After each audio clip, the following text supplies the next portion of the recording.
to consumers and to businesses seeking to expand and create jobs.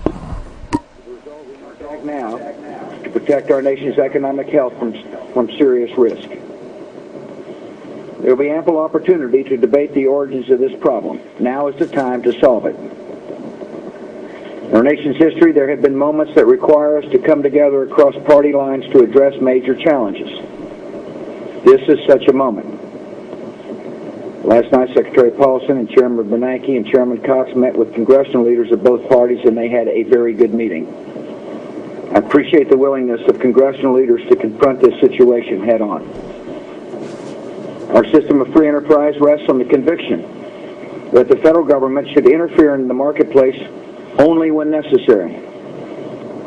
Given the precarious state of today's financial markets and their vital importance to the daily lives of the American people, government intervention is not only warranted, it is essential. In recent weeks, the federal government has taken a series of measures to help promote stability in the overall economy. To avoid severe disruptions in the financial markets and to support home financing, we took action to address the situation at Fannie Mae and Freddie Mac. The Federal Reserve also acted to prevent the disorderly liquidation of the insurance company AIG. And in coordination with central banks around the world, the Fed has injected much-needed liquidity into our financial system. These were targeted measures designed primarily to stop the problems of individual firms from spreading even more broadly. But more action is needed. We must address the root cause behind much of the instability in our markets. Mortgage assets that have lost value during the housing decline and are now restricting the flow of credit. America's economy is facing unprecedented challenges, and we are responding with unprecedented action.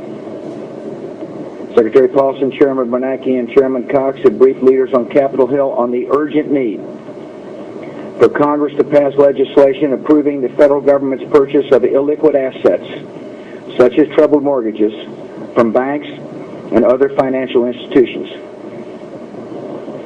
This is a decisive step that will address underlying problems in our financial system. It will help take pressure off the balance sheets of banks and other financial institutions.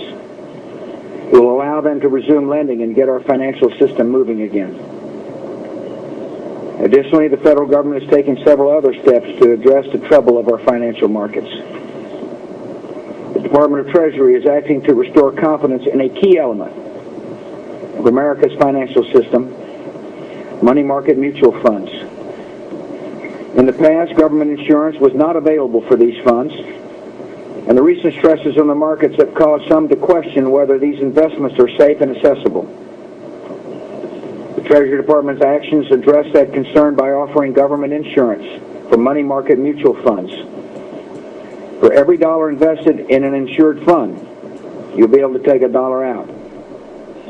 The Federal Reserve is also taking steps to provide additional liquidity to money market mutual funds, which will help ease pressure on our financial markets. These measures will act as grease for the gears of our financial system, which were at risk of grinding to a halt. They will support the flow of credit to households and businesses.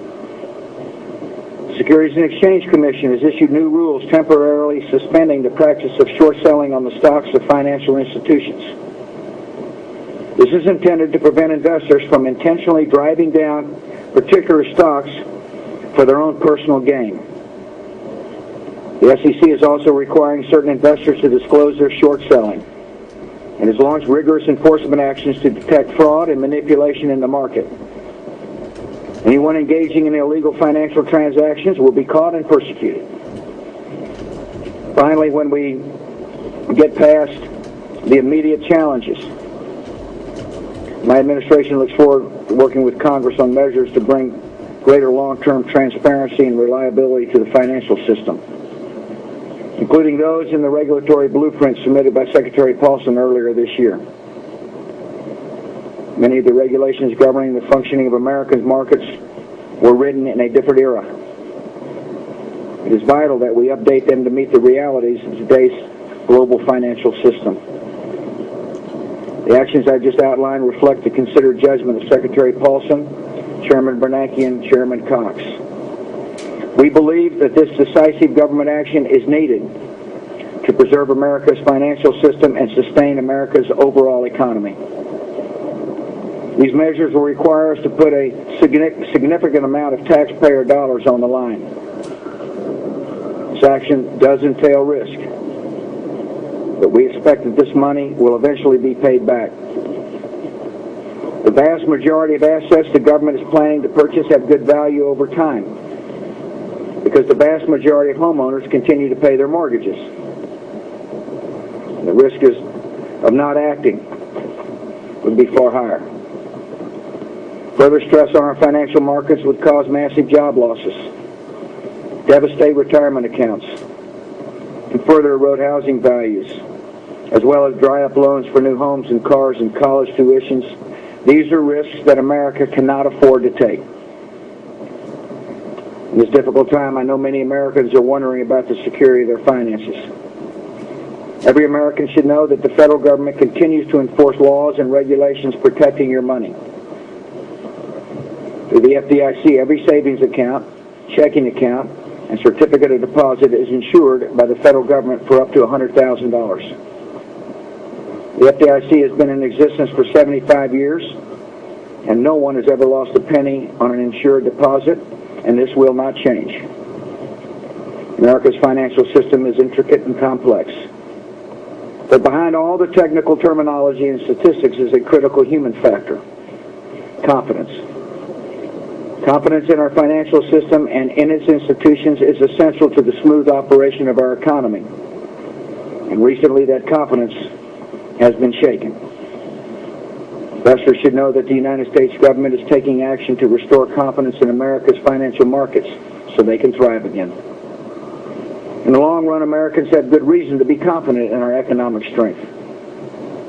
America has the most talented, productive, and entrepreneurial workers in the world. This country is the best place in the world to invest and do business.